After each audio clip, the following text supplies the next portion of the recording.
आषाढ़ का प्रथम दिन प्रतिवर्ष आता है।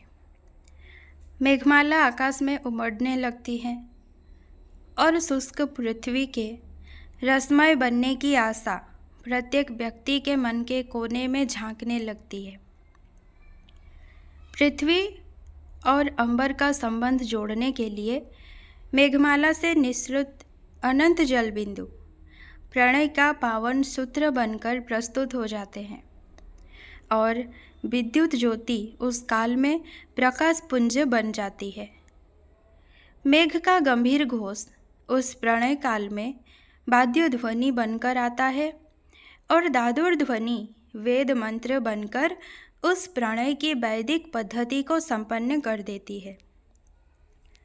आज से न्यूनाधिक 1.5 सहस्र वर्ष पूर्व आषाढ़ के ऐसे ही सुहावने समय में किशोर कालिदास एक दिन उज्जैन के पर्वत शिखरों की मनोहारिणी छटा को निहार कर मुग्ध हो गए थे। वो ग्रामीण बालक अपने शैशव काल की चिर संगिनी मल्लिका के साथ उस सुहावनी ऋतु की शोभा देखकर प्रकृति प्रेम के कारण तन्मय हो रहा था। समीपवर्ती प्रदेश में सहसा एक मृग शावक को किसी वधिक ने बाणों से विद्ध कर दिया। मृग शावक की दयनीय दशा देखकर कालिदास का करुणामय हृदय द्रवित हो उठा और उस आहत मृग शावक को अपने पुष्ट कंधों पर रखकर वे अपनी चिर परिचित ग्रामीण बालिका मल्लिका के घर ले गए। दोनों उपचार कर ही रहे थे कि राज्य अधिकारी बधिक ने वहां आकर इन दोनों की भर्त्सना करनी प्रारंभ कर दी। जब राज्य कर्मचारी दंतुल ने मल्लिका और कालिदास को अपनी तीखी तलवार से भयभीत करते हुए मृग शावक की प्राप्ति के लिए दुराग्रह किया, तो मल्लिका ने उत्तर दिया, ठहरो राजपुरुष, तुम्हारे लिए प्रश्न अधिकार का है, उनके लिए संवेदना का। कालिदास निशस्त्र होते हुए भी तुम्हारे शस्त्र की चिंता नहीं करेंगे। यह स्थिति बड़ी नाटकीय है। वास्तव में उज्जैनी के महाराज ने दंतुल को दूत रूप से इसलिए भेजा था कि वो कभी कालिदास को राजसभा में अपने साथ ले आए। दंतुल मल्लिका की इस वाणी से हतप्रभ रह गया। उसने प्रार्थना की कि कालिदास के काव्य ऋतु संहार की ख्याति महाराज के कानों तक पहुंच चुकी है। अतः उन्होंने इस कवि को राजसभा में आमंत्रित किया है। मल्लिका और उसकी वृद्धा माता अंबिका को आनंद के साथ परम विस्मय भी हुआ। कालिदास अपनी प्रिय ग्राम्य भूमि और चिर संगिनी मल्लिका का त्याग नहीं करना चाहते थे, पर मल्लिका की प्रेरणा से उन्होंने उज्जैनी जाना स्वीकार कर लिया। नाट्यकार ने बड़े कौशल से इस स्थल पर कालिदास के बाल्यकाल की विषम परिस्थितियों की ओर संकेत किया है। मल्लिका कहती है, तुम जानती हो कि उनका जीवन परिस्थितियों की कैसी विडंबना में बीता है। मातुल कवि मातुल के घर में उनकी क्या दशा रही है। उस साधनहीन और अभावग्रस्त जीवन में विवाह की कल्पना ही क्यों कर की जा सकती थी। यही मल्लिका की माता अंबिका एक प्रकार से भविष्यवाणी करती है। किसी संबंध से बचने के लिए अभाव जितना बड़ा कारण होता है, अभाव की पूर्ति उससे बड़ा कारण बन जाती है। इस निमंत्रण का प्रभाव कवि कालिदास पर विलक्षण ही पड़ा। वे तो काली मंदिरों में उपासना मग्न हो गए।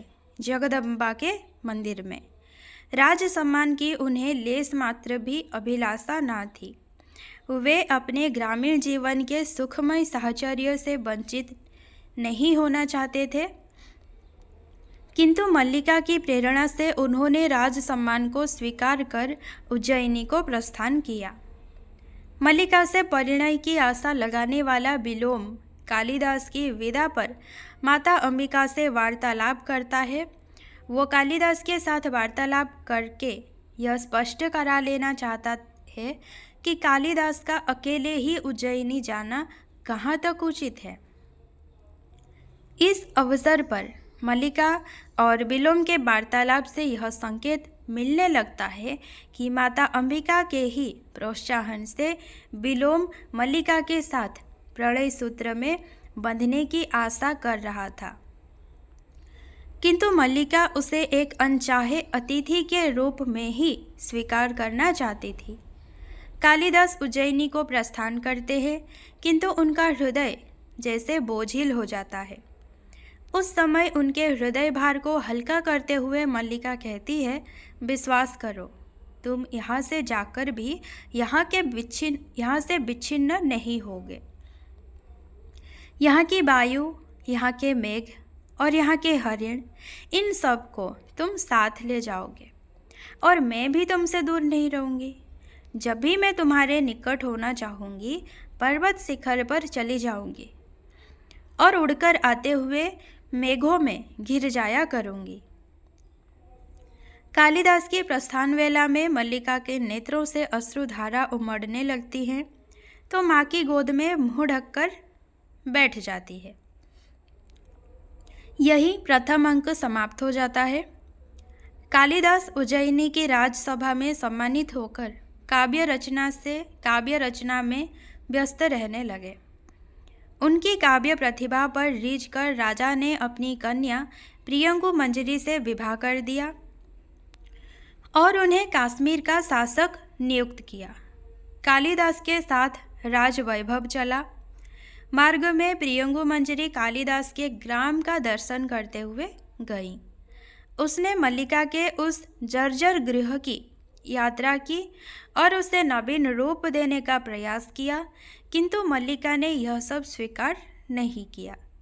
प्रियंगु और मल्लिका का इस अवसर पर वार्तालाप बड़ा ही प्रभाव उत्पादक है। प्रियंगु कहती है, मैं उनसे जान चुकी हूँ कि तुम शैशव से उनकी संगिनी रही हो।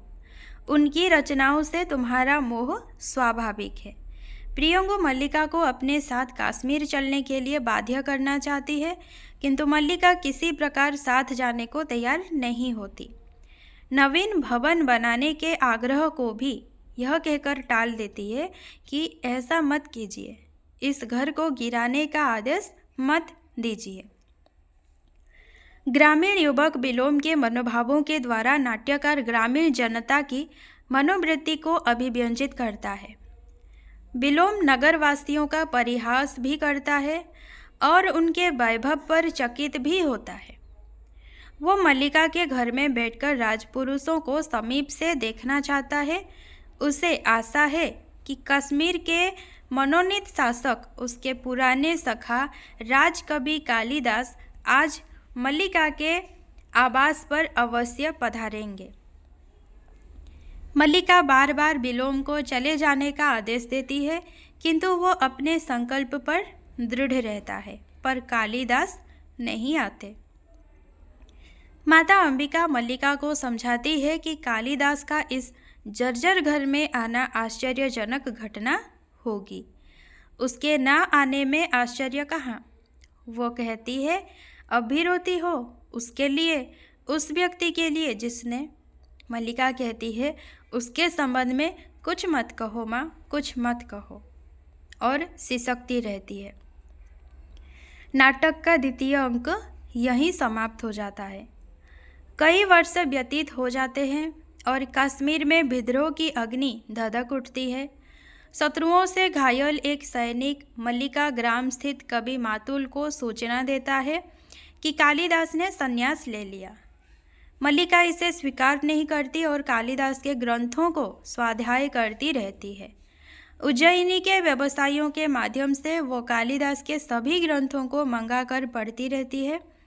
उज्जैनी के व्यवसायियों ने मल्लिका को यह भी बताया कि कालिदास पर बारंगना प्रेम का अपवाद लगा है। आषाढ़ के वही दिन थे, रिमझिम वर्षा हो रही थी। उसी प्रकार मेघ गरज रहे थे, बिजली चमक रही थी। इसी समय राजकीय वस्त्रों में, परंतु क्षत विक्षत से कालिदास मल्लिका के गृह में प्रविष्ट होते हैं। मल्लिका चकित रह जाती है। इस स्थल पर दोनों का वार्तालाप कवि कालिदास के वास्तविक रूप को इस प्रकार प्रकट करता है। मल्लिका कहती है, आर्यमातुल ने आज ही बताया था कि तुमने कश्मीर छोड़ दिया है। कालिदास कहते हैं, हाँ, क्योंकि सत्ता और प्रभुता का मोह छूट गया है। आज मैं उस सबसे मुक्त हूँ जो वर्षों से मुझे कसता रहा है। कश्मीर में लोग समझते हैं कि मैंने संन्यास ले लिया, परंतु मैंने संन्यास नहीं लिया। यहाँ की एक एक वस्तु में जो आत्मीयता थी वो यहाँ से जाकर मुझे कहीं नहीं मिली। मुझे यहाँ की एक एक वस्तु के रूप और आकार का स्मरण है। कवि यहाँ अपनी काव्य प्रेरणा का स्रोत बताते हुए कहता है, मैं जानता हूँ कि मैंने वहाँ रहकर कुछ नहीं लिखा। जो कुछ लिखा है वो यहाँ के जीवन का ही संचय था।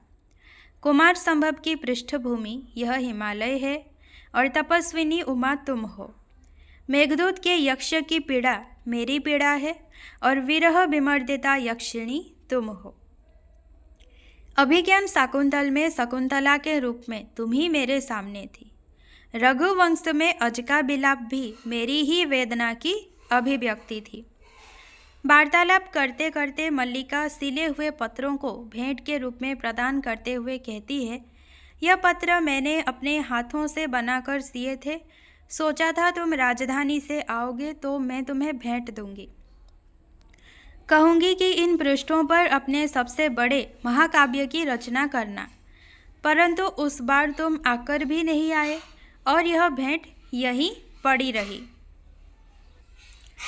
कालिदास पन्ना उलटते हुए उन पर अश्रु बिंदुओं के चिन्ह, स्वेद कणों का प्रमाण, फूलों की सूखी पत्तियों के रंग देखकर कहते हैं, ये पृष्ठ अब कोरे कहाँ है मल्लिका? इन पर एक महाकाव्य की रचना हो चुकी है, अनंत सर्गों के एक महाकाव्य की। इन पृष्ठों पर अब नया कुछ क्या लिखा जा सकता है?